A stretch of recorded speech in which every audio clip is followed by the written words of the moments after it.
हमारा करम, ओम हमारा देव है, वेद हमारा धर्म।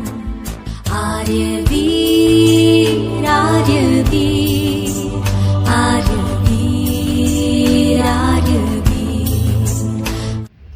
नमस्कार सभी मित्रों का स्वागत है आज के इस फ्रेश व्लॉग में। और आज हम दिखाने वाले हैं आपको सरस्वती भवन का संग्रहालय, जो कि परोपकारिणी सभा अजमेर द्वारा संचालित है। और यहाँ पर वैदिक वाङ्मय की कई वस्तुएं और महर्षि दयानंद सरस्वती द्वारा कृत साहित्य एवं उनकी निजी वस्तुएं संग्रहित है। तो चलिए अंदर चलते हैं और देखते हैं। आर्य वीर, आर्य वीर, आर्य वीर। तो अब इस संग्रहालय में हम दो आपको पार्ट्स में दिखाएंगे। एक तो यहाँ नीचे जो उनकी वस्तुएं रखी हुई है ये दिखाएंगे पहले भाग में, और फिर दूसरे भाग में हम इनके पूरे जीवन चरित्र को यहाँ पे चित्रांकित किया गया है दीवारों पर, वो दिखाएंगे। तो ये है स्वामी जी द्वारा प्रयोग की गई वस्तुएं। उन्होंने जो भी यूज किया था अपने डेली जीवन में, नित्य जीवन में यूज करने वाली चीजें हैं उनकी। इसमें ये जैसे उनकी थाली है, ये उनके जो पहनते थे वो खड़ा हुआ है। ये उन वो जो भी औषधि वगैरह देते थे उस तराजू के पलड़े तराजू में तोलने के लिए रखते थे। काफ़ी ये भी साइज में बड़ी लग रही है, हाइट भी अच्छी खासी लग रही है। पहले घड़ियां तो थी नहीं, तो वो रेत घड़ी यूज करते थे। ये काष्ठ का कमंडल, ये उनका कमंडल है। ये ताम्र का कमंडल है। अच्छा, ये लकड़ी का है। लग भी रहा है ये लकड़ी का है, ये ताम्र का। और ये सारी चीज़ें मतलब ओरिजिनल है, ये पुरानी है। जैसे वो पांडुलिपियाँ तो फोटोकॉपी थी, क्योंकि मूल यहाँ नहीं है, मूल परोपकारिणी सभा में रखी हुई है जो कार्यालय है उसमें, और वहाँ फोटोकॉपी रखी हुई है, परंतु ये सारी चीज़ें ओरिजिनल है। फिर जैसे ये आचमन पात्र है, दवात है, ऐसे बहुत सारी वस्तुएं आप देख सकते हैं पॉज करके। ये यहाँ पर चाकू है, उस्तरा है, चिमटी है, कैंची है, तो बहुत व्यवस्थित और साधन उनके पास में थे। ये तो इस संग्रहालय का मॉडल है जो नीचे आप देख रहे हैं, ये गेट है। तो संग्रहालय में इनके जीवन चरित्र को चित्रित करते हुए जो पूरे चित्र बने हुए हैं, इन्हें हम देखेंगे। तो शुरू करते हैं। यहाँ क्या लिखा है? ये उनका जन्म स्थान है, ये और बाल्यकाल शिक्षा के बारे में बताया। अच्छा, तो पहले तो यहाँ पर है महर्षि दयानंद का जन्म स्थान। तो ये टंकारा में जहाँ उनका जन्म हुआ था, ये उस जगह की है। हाँ, ये गुजरात में है। फिर ये बाल्यकाल शिक्षा, ये उनकी माता जी है जो कहते हैं कि प्रथम गुरु होती है, तो ये उस दृष्टि से यहाँ पर अंकित किया गया है। और ये स्वामी जी के द्वारा निर्मित सूची पत्र। अब यहाँ पर सूची पत्र का मतलब एक तरीके से शायद ये इंडेक्स की बात हो रही है कि जितने उन्होंने ग्रंथ लिखे थे उसकी क्या क्या इंडेक्स थी। तो इंडेक्स बना रखी है। जैसे यहाँ पर एक आध हम पढ़ लेते हैं, जैसे निरुक्त सूची पत्र, ऋग्वेद सूची पत्र, चतुर्वेद सूची पत्र। और हैंड राइटिंग भी काफ़ी सुंदर लग रही है। तो ये उनके द्वारा जितने भी निर्मित सूची पत्र, यानी अलग अलग ग्रंथों की इंडेक्स है। बाइबल का विषय सूची पत्र, तो खाली वैदिक ग्रंथों की बात नहीं है, यहाँ बाइबल और दूसरे देश विदेश के भी जो जितने कथित धार्मिक ग्रंथ हैं उनकी सबकी समीक्षा के लिए यहाँ चीज़ें लिखी है। जैनियों के पुस्तक का सूची पत्र, तो यहाँ सारी डिटेल है। फिर यहाँ क्या है? यहाँ पे स्वामी जी के जो उस टाइम पे हिसाब बही रखते थे अपने पास। तो ये जैसे उनका हिसाब किताब है। ये औषध संग्रह, तो जैसे वो जो औषधियाँ दवाइयाँ इस्तेमाल करते थे, देते थे, तो वो उसका हिसाब किताब है। यहाँ पर ये भी हिसाब बही है।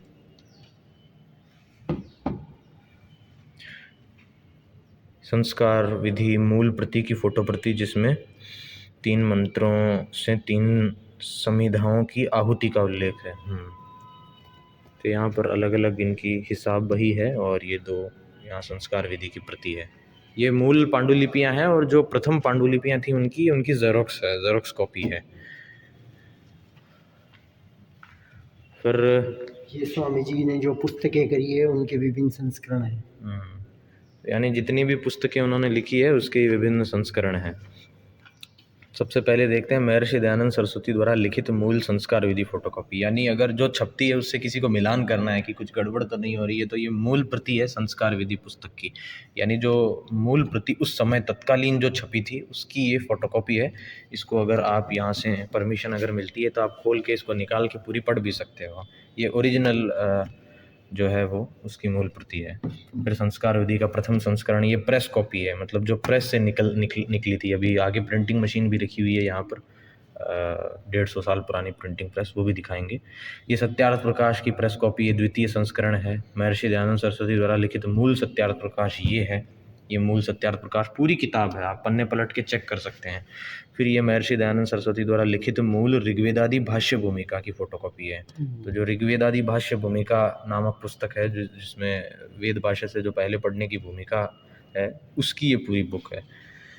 ऐसे ही यहाँ पे सत्यार्थ प्रकाश की प्रेस कॉपी का द्वितीय संस्करण, ये द्वितीय संस्करण, यहाँ पर भी संस्कार विधि। तो ये बहुत सारी यहाँ पर पांडुलिपि की जो फोटोकॉपी है वो रखी हुई है।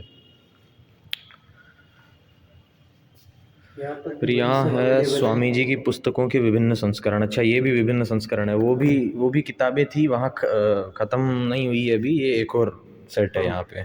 और यहाँ पर भी अलग अलग पुस्तकें रखी हुई है, जैसे व्यवहार भानु, आत्मकथा की मूल प्रति, ब्रह्मोच्छेदन विद्वानों का, ये उन्होंने सब उनकी ओरिजिनल जो छपी है वो किताबें हैं। देखिए, ब्रह्मोच्छेदन लिखा हुआ है ऊपर ओम। फिर ये आत्मकथा की मूल प्रति, भ्रांति निवारण, अनुब्रह्मोच्छेदन, संस्कृत वाक्य प्रबोध, पंचमहायज्ञ विधि, ये सब उनकी लिखी हुई पुस्तकें हैं, जो उन्होंने अपने जीवन में स्वयं की लिखी पुस्तकें हैं, उनके द्वारा निर्मित शास्त्र हैं। ऋग्वेद भाष्य की असली कॉपी है ये, तो यानी ये उनकी हैंड राइटिंग में है, उससे भी कोई मिलान कर सकता है। फिर ये हस्तलिखित धातु पाठ, इस पर ऊपर स्वामी जी के हाथ का संशोधन है, तो ये धातु पाठ है। ये सब मूल जो पांडुलिपियाँ थी उस समय की, उसके ये प्रतियाँ हैं।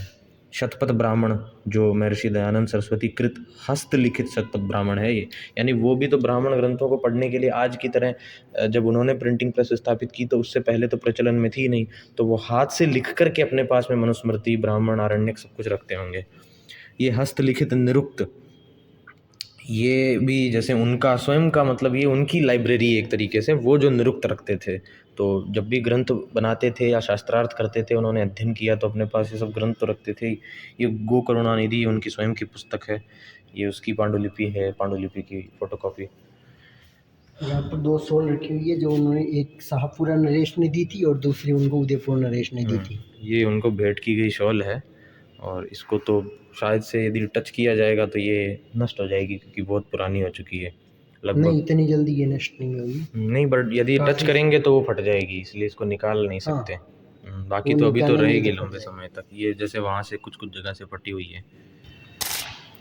अब चलते हैं प्रिंटिंग मशीन। ये है भारत की जो पहली प्रिंटिंग मशीन्स थी, उनमें से ये एक प्रिंटिंग मशीन है, काफ़ी अर्ली प्रिंटिंग मशीन है। प्रिंटिंग मशीन और ये लंदन से मंगवाई थी, खास इसी काम के लिए, वैदिक साहित्य के प्रचार के लिए, यानी कि आधुनिक उपकरणों का भी उपयोग किया है। हॉपकिंसन कंपनी की है, यहाँ पे आप देख भी सकते हैं, लंदन से लाई गई है। ये मेरे हिसाब से, हाँ, यहाँ से ये चलती होगी ऐसे, इसमें अल्फ़ाबेट्स, ये अल्फ़ाबेट यहाँ पे रखे जाते थे और उसके बाद इसको प्रेस किया जाता था। तो वहाँ से एक एक पन्ना निकलता था, फिर इधर से कॉपी निकाल ली जाती थी। इस प्रकार से बहुत ये मेहनत का काम है, यानी बहुत मुश्किल से एक प्रति इस मशीन से तैयार होती होगी। और ये ओरिजिनल मशीन है, जो कि लगभग 140-150 साल पुरानी होगी। फिर अब आते हैं, ये क्या है, इनके द्वारा जो भी पुस्तकें लिखी गई है काफ़ी यहाँ पे रखी हुई है। मतलब ये पहले जो पांडुलिपियाँ थी वो मूल प्रतियाँ थी, ये अभी की जो लेटेस्ट प्रिंटेड है, ऐसे एज ए पूरा कलेक्शन रख दिया है कि भाई यहाँ पर उनके द्वारा लिखी गई सारी पुस्तकें। और पुस्तकें भी देखो कितनी, मतलब इतनी पुस्तकें, एक वेदवास्यम के 10 के 10 पार्ट पूरे हैं। एक व्यक्ति अपने आम जीवन में इतनी पुस्तकें पढ़ता भी नहीं है, ये इनकी लिखी हुई पुस्तकें हैं, मतलब इतनी तो किताबें इन्होंने लिखी थी, पढ़ी तो पता नहीं कितनी होगी। ये जैसे ऋग्वेद भाष्य है, और लाइन रिक्वेस्ट बादशाह की है। फिर सत्यार्थ प्रकाश है, ये जो इनकी सबसे पॉपुलर पुस्तक है। फिर संस्कार विधि है, आख्यातिक, संधि विषय, नामिक, पारिभाषिक, चतुर्वेद विषय सूची, आर्योपदेश रत्नमाला, आर्योद्देश्य रत्नमाला,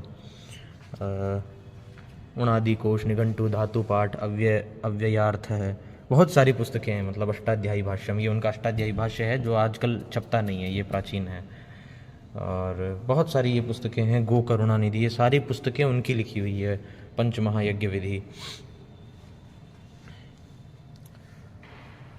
फिर आगे चलते हैं। यहाँ पर है उनका पत्र जो उन्होंने लिखे थे स्वामी जी किसी का को, पत्र या व्यवहार। फिर उनको स्वामी जी को किसी ने लिखे अच्छा, थे। एक और चीज़ यहाँ पर कि जैसे इंटरनेट पर अगर कोई भी किसी के भी नाम से फेक पत्र बना देते हैं या फिर फेक पत्र व्यवहार बना करके कि उनकी ये बात हुई या फिर इसको ये आदेश दिया, अंग्रेज़ों से ऐसी बात हुई, तो ये सब यहाँ पर आकर एक्सपोज हो जाती है, क्योंकि यहाँ टोटल उनके जो ओरिजिनल है हाथ से लिखे हुए पत्र अवेलेबल है।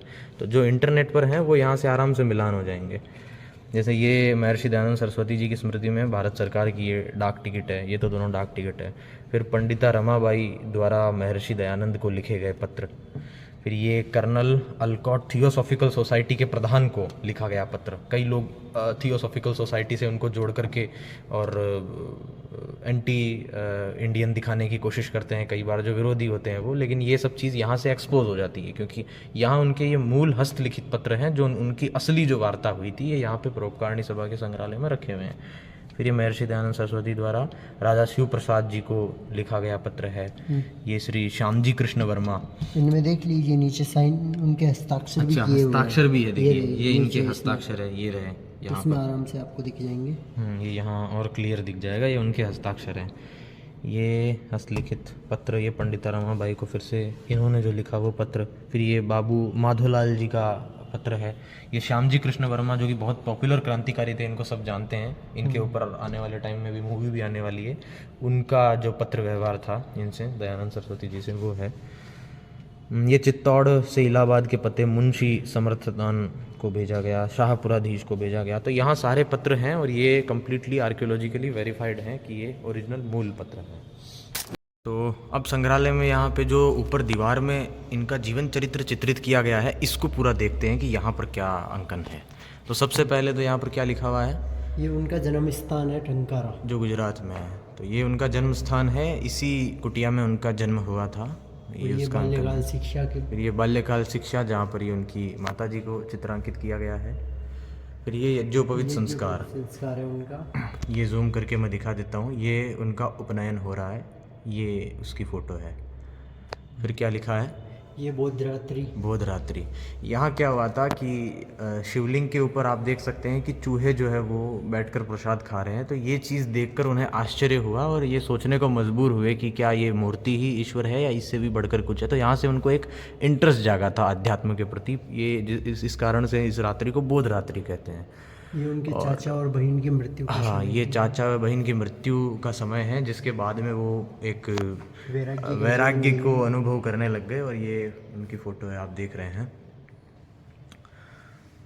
फिर दूसरे चित्र में लिखा है साधुओं के चक्कर में, यानी कि जब वो ज्ञान प्राप्ति के लिए गए तो वहाँ साधुओं के उल्टे पुल्टे जो साधु थे उनके चक्कर में आए, उनसे काफ़ी चीज़ें पूछी, लेकिन संतोष नहीं मिला। संतोष मिलता तो वो इन्हीं के खेमे में हो जाते, लेकिन उन्हें संतोष नहीं मिला। वहाँ पर लूटपाट भी खूब की गई उनसे, उनके जो जेवर आदि थे वो ले लिए गए कि भाई आप तो सन्यासी हो, क्या करोगे, और उन्हें भी मोह नहीं था तो वो दे देते थे, तो उन्होंने दे दिया था। तो यहाँ से उनको पता चल गया कि इन साधुओं से कुछ नहीं मिलने वाला। यहाँ पर उनके पिता से आखिरी भेंट होती है उनकी। ये रहा, यहाँ पे लिखा हुआ है सिद्धपुर मेले में पिताश्री करशन सिंह जी से अंतिम भेंट। यहाँ अंतिम भेंट होती है जहाँ वो कह देते हैं कि मैं अब दूसरे मार्ग पर हूँ, सांसारिक मार्ग में मैं नहीं चल सकता।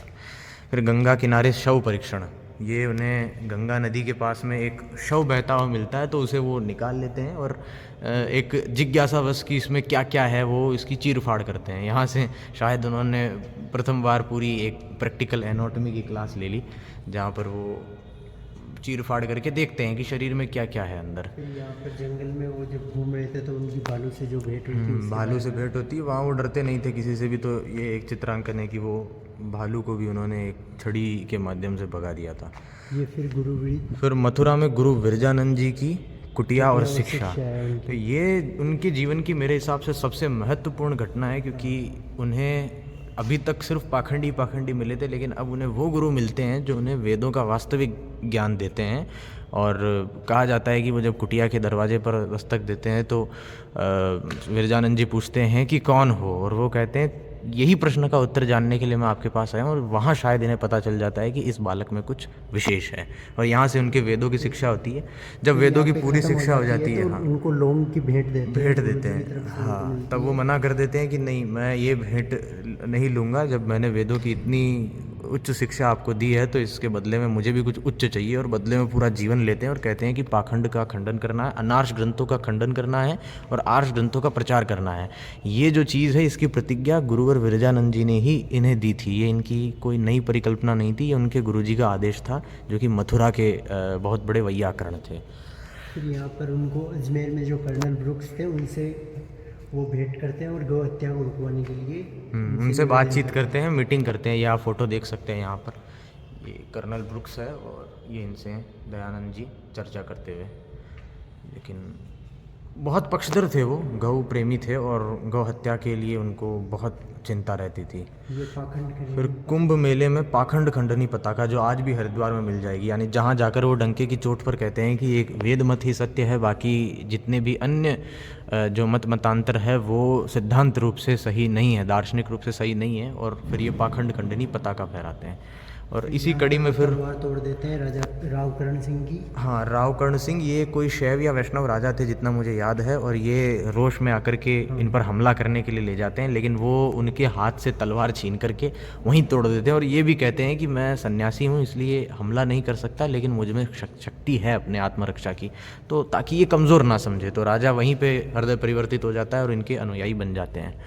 फिर यहाँ पर वो जब गाँव वालों को साथ बैठते हैं तो उन पर हाँ, समझा रहे होते हैं, ये शायद प्रवचन आदि उनका चल रहा होता है, तब की घटना है। उन पर सांप फेंका जाता है, और उनको मारने के जीवन में अनेक प्रयास हुए थे जब उनको मारने की कोशिश की गई थी, क्योंकि जो भी पाखंड का खंडन करता है, जो सच पे चलता है, उसके साथ ऐसा होता ही है। तो ये उन पर जीवित सर्प फेंका, उसे भी उन्होंने पकड़ लिया था, काफ़ी अभय स्वभाव था। फिर ये दो सांड लड़ रहे थे, तो उन्होंने एक ही झटके में दोनों को अलग कर दिया। यहाँ पे लिखा हुआ ब्रह्मचर्य का प्रताप, दो लड़ते हुए सांडों को एक ही झटके में अलग करना। तो ये यहाँ पे एक उदाहरण भी प्रस्तुत होता है कि ये उनके ब्रह्मचर्य का बल था, दो हष्टपुष्ट सांडों को एक सन्यासी ने अलग कर दिया एक ही झटके में। फिर यहाँ पर जब फिर ये गंगा के घाट पर, गंगा के घाट का ये चित्र है उनका। फिर ये उनका काशी शास्त्रार्थ, जो कि बहुत अंतर्राष्ट्रीय स्तर पर मशहूर हुआ था, जो काशी में उन्होंने शास्त्रार्थ किया था। फिर जब उनको पान में जहर दे दिया गया था, पान में जहर देने वाले को क्षमादान। हाँ, यदि सामने वाले को प्रायश्चित होता था तो इनकी आदत थी कि क्षमा कर देते थे। तो ये उनको एक और इनकी कोशिश की गई मारने की। अभी हम देख चुके हैं कि इनको 2 प्रयास किए जा चुके हैं। कहते हैं जीवन में 17 बार प्रयास हुए थे, लेकिन मूल रूप से अभी 2 प्रयास हो चुके हैं। ये तीसरा प्रयास है जिसमें वो बच गए थे। यहाँ पर कई महत्वपूर्ण लोगों से कलकत्ता में उनकी भेंट हुई, जैसे महर्षि दयानंद जी की भेंट हुई थी। पंडित ईश्वर चंद्र विद्यासागर, केशव चंद्र सेन, ये यहाँ पे लिखा हुआ है। भेंट हुई थी उनकी। और अलीगढ़ में सर सैयद अहमद खां से हैं। मतलब ये लोग पूर्ण रूप से इनके विरोध में नहीं थे, इनसे भेंट करते थे, लेकिन इनका पूर्ण मत वैदिक नहीं था, इसलिए ये कभी भी इनके तरफ नहीं आ पाए। लेकिन हाँ, इनसे भेंट इनकी होती रहती थी। फिर ये उनके गुरु हैं। ये गुरु हैं, इनकी तस्वीर है विरजानंद जी की। फिर ये बीच में स्वयं महर्षि दयानंद जी का चित्र है ही। फिर इससे आगे आते हैं तो ये स्वामी श्रद्धानंद जी है, जो गुरुकुल कांगड़ी विश्वविद्यालय आज जो चलता है, जिसके संस्थापक हैं। फिर ये दिल्ली दरबार विद्वानों से विचार विमर्श, तो ये विद्वानों से विचार विमर्श कर रहे हैं, उसकी तस्वीर है। और ये क्या है, सर्वधर्म सम्मेलन, ये चांदपुर सम्मेलन है, जहाँ पे वो सभी धर्मों के और भी लोग हैं। आप देख पा रहे हैं पास में एक इस्लामिक स्कॉलर लग रहे हैं, और एक तरफ ये शायद ईसाई या किसी और मत के हैं, और बीच में स्वामी जी हैं, और यहाँ पे सम्मेलन चल रहा है। तो ऐसे सम्मेलनों में भाग लेते थे। फिर ये है भारी भरकम, रैट को आसानी से चलाकर उन्होंने बोझ भर देना। अब ये भी यहाँ पर एक बड़ी आश्चर्य की बात है कि ये जो रहट है, ये बैल या इसको जो सांड होता है वो चलाता है, बैल चलाता है, लेकिन इसे स्वामी जी अकेले ही चला रहे हैं जब कोई और अवेलेबल नहीं है। तो यहाँ से भी इनका शारीरिक बल भी दिखता है कि शारीरिक रूप से बहुत हष्ट-पुष्ट थे। किसी ने ये चैलेंज किया था कि ये कोई नहीं चला सकता, तो उन्होंने कहा इसमें कोई बड़ी बात नहीं है, शारीरिक बल होना आपके पास ही नहीं है, मेरे पास भी बल है, तो मैं चला सकता हूँ इसको। तो ये अमृतसर की सभा में पत्थर वर्षा, ये फिर से उन्हें एक बार घरों से उन पे पत्थर भी बरसाए गए, जहाँ पर ये व्याख्यान कर रहे थे। तो यहाँ पर एक और बार देखने को मिलता है कि ये भी उन्हें मारने की कोशिश थी, मृत्यु की ही कोशिश थी कि उन्हें मार दिया जाए। फिर यहाँ पे ये क्या लिखा है, रुड़की में गए थे तब उन्होंने हरिजन वगैरह और जो जिनको अछूत माना जाता है समाज में, तो अछूतों के सम्मान में इन्होंने यहाँ पर जो है सभा की थी और अछूतों का यहाँ सम्मान किया था। उन्हें कहा था कि आप भी वही हिंदू हैं, आप भी वही वैदिक हैं जो अन्य लोग हैं, सिर्फ व्यक्ति जन्म से उच्च या निम्न नहीं होता, कर्म से होता है। तो ये उनकी मान्यता थी और इसलिए उस वर्ग के लोग उस समय उनसे बहुत प्रभावित हुए थे। यहाँ पर वाइसराय से उनकी भेंट हुई। और एक यहाँ पे मैं इंटरेस्टिंग बात बता दूं कि जो महर्षि दयानंद सरस्वती थे, उनका जन्म का नाम मूल शंकर तिवारी था। वो खुद जन्म से ब्राह्मण थे, लेकिन जातिवाद का उन्होंने पूर्ण रूप से खंडन किया था। फिर ये यहाँ क्या लिखा है, निर्भीक सन्यासी। उनकी भेंट हुई और उनको वाइसराय बहुत प्रभावित हुए उनके विचारों से। ये वाइसराय की और उनकी तस्वीर है, वाइसराय उनसे प्रभावित हुआ था। फिर ये क्या लिखा है, मसूदा में स्वामी जी बृहद यज्ञ में जैनादियों को जनेऊ धारण करवाते हुए। तो जो जैन मत के लोग थे वो भी उनसे प्रभावित हुए थे और उन्हें जनेऊ धारण करवाई थी। फिर ये क्या है, महाराणा सज्जन सिंह से उनकी भेंट हुई थी, उदयपुर के जो महाराणा थे उनसे। और यहाँ पे शाहपुरा में जो नाहर सिंह थे उनके साथ भेंट। ये शाहपुरा नरेश के साथ और ये उदयपुर नरेश के साथ, दोनों के साथ भेंट है और ये यहाँ पे अंकित है। और ये फैजल खां की है जहाँ पे उनको जहर दिया गया था। एक और कोशिश थी यहाँ पे मारने की। यहाँ एक और कोशिश हुई जहाँ उनको जहर दिया गया। मतलब अभी तक हम 5-6 अटैम्प्ट तो यहीं देख चुके हैं। फिर जोधपुर नरेश यशवंत सिंह को उपदेश। ये जोधपुर के नरेश थे जिन्हें वो उपदेश देते थे और ये बहुत प्रभावित हुए थे इनसे, जोधपुर के नरेश ये। लेकिन फिर क्या होता है, यशवंत सिंह यहाँ लिखा है, जोधपुर नरेश यशवंत सिंह नन्ही जान वैश्या के साथ तथा नरेश को स्वामी दयानंद की फटकार। फिर क्या होता है, जैसे ये इन्हें शिक्षा देते थे, लेकिन इनको स्वामी जी ने देखा कि ये एक वैश्या के साथ में बातचीत कर रहे हैं और इनके कुछ अनैतिक संबंध पाए गए। तो वहाँ पर स्वामी जी ने इन्हें बहुत बुरी तरीके से फटकारा और उस फटकार से बहुत प्रभावित भी हुए, क्योंकि स्वामी जी बिल्कुल खिलाफ थे इस तरह के व्यभिचार के। और सुनने में आता है कि इस चीज़ से जो ये वैश्या थी ये बहुत नाराज़ हुई, क्योंकि जो राजा थे वो उनके संबंध में थे और स्वामी जी की फटकार के कारण वो संयम वाली लाइन में आ गए। तो फिर यहाँ से वो बहुत नाराज़ हुई और कहते हैं कि इन्होंने ही स्वामी जी को मरवाने के लिए, ये वो अंतिम प्रयास है जिससे वो वास्तव में मृत्यु को प्राप्त हुए। तो उनके दूध में जहर मिलवा दिया। जो उनके आवास में जगन्नाथ नाम का पाचक रहता था, जो उनके लिए खाना बनाता था, जो उनका सेवक था, उससे जो उसने साठ गांठ करके और इनके दूध में जहर मिलवा दिया। फिर उसके बाद स्वामी जी ने कहा कि तू चला जा यहाँ से, नहीं तो तेरे को मेरे अनुयायी वो खत्म छोड़ेंगे नहीं। तो उसके लिए उनको पैसे भी दिए गए थे। हाँ, प्रायश्चित हुआ उसके बाद में। तो उन्होंने कहा जो होना था वो तो हो गया और बाद में उसे क्षमादान दे दिया। अब यहाँ एक बहुत बड़ी बात ये भी है जो मैंने सुनी थी कि उन्होंने बहुत बार अपने जीवन में जो है उन्हें जहर दिया गया, लेकिन वो कभी न्योली प्रक्रिया द्वारा, कभी आयुर्वेद द्वारा ठीक हो जाते थे। और ये वाला जहर देने के बाद भी वो 30 दिन तक या कई दिनों तक वो जीवित रहे थे, उनका इलाज भी चला था। तो इसमें कहा जाता है कि जिस अस्पताल में उनका इलाज चल रहा था वहाँ अंग्रेज़ों ने डॉक्टर के साथ भी साठगांठ करके और दवाई की जगह वहाँ और जहर दिलवाया था, यानी उनके इलाज में भी लापरवाही हुई थी। इसके भी कुछ साक्ष्य हमारे पास मौजूद हैं। तो कहा जाता है कि ये केवल जहर के कारण नहीं मरे थे, और भी आगे प्रयास हुए थे, क्योंकि नहीं तो ये जहर को इनका शरीर झेल लेता। और ये प्रयास होने के बाद भी कहते हैं अजमेर की बिनाई कोठी जो अजमेर में ही स्थित है, उसमें ये और भी कई दिन तक जीवित रहे और अपनी इच्छा से दीपावली के दिन ये जो है नवषष्ठी के दिन इन्होंने प्राण त्यागे। और उस समय की ये तस्वीर है जहाँ पे लिखा है मृत्यु शैया पर स्थान बिनाई कोठी। ये गुरुदत्त विद्यार्थी हैं जो आप देख रहे हैं। और यहाँ फिर इनकी फाइनली बहुत बड़े सदी के सन्यासी और वेदाचार्य और ऋषि कोटि के स्वामी दयानंद सरस्वती जी की मृत्यु होती है। फिर ये उनकी शव यात्रा है जिसमें आप काफ़ी ज़्यादा भीड़ भी देख सकते हैं। काफ़ी ज़्यादा भीड़, लंबी कतार लगी हुई है। फिर उनके जो अनुयायी थे वहाँ पर, और ये लास्ट में उनका अंतिम संस्कार अंत्येष्टि ये है जगह है अजमेर में, वहीं पे हुआ उनका। हाँ, मल्लूसर, ये अंत्येष्टि संस्कार है उनका, जहाँ पे आप देख सकते हैं। और ये है प्रथम आर्य समाज की स्थापना जो 1875 में हुई थी। मुंबई में ये काकड़वाड़ी मुंबई में है और यहाँ आर्य समाज का प्रथम कार्यालय जो है वो वो स्थापित हुआ था, जहाँ आप वैदिक संग्रहालय नाम से भी भवन देख सकते हैं। तो ये था महर्षि दयानंद सरस्वती जी का क्रांतिकारी जीवन चरित्र जो संग्रहालय की दीवारों पर उकेरा गया है। और डिटेल्स के लिए आप उनके द्वारा लिखित सत्यार्थ प्रकाश जो उनके ज्ञान को दर्शाता है, ऋग्वेद आदि भाष्य भूमिका और उनकी अनेक पुस्तकें जो हमने आपको अभी ब्लॉग के दौरान दिखाई थी, इन्हें पढ़ सकते हैं। और जीवन के बारे में और अधिक जानने के लिए आप इनकी आत्मकथा या इनकी जीवनी जो बहुत सारे लेखकों द्वारा लिखित है, संग्रहित है, उसे आप पढ़ सकते हैं। तो आज की वीडियो में सिर्फ इतना ही। देखने के लिए धन्यवाद। जय हिंद। आर्यवीर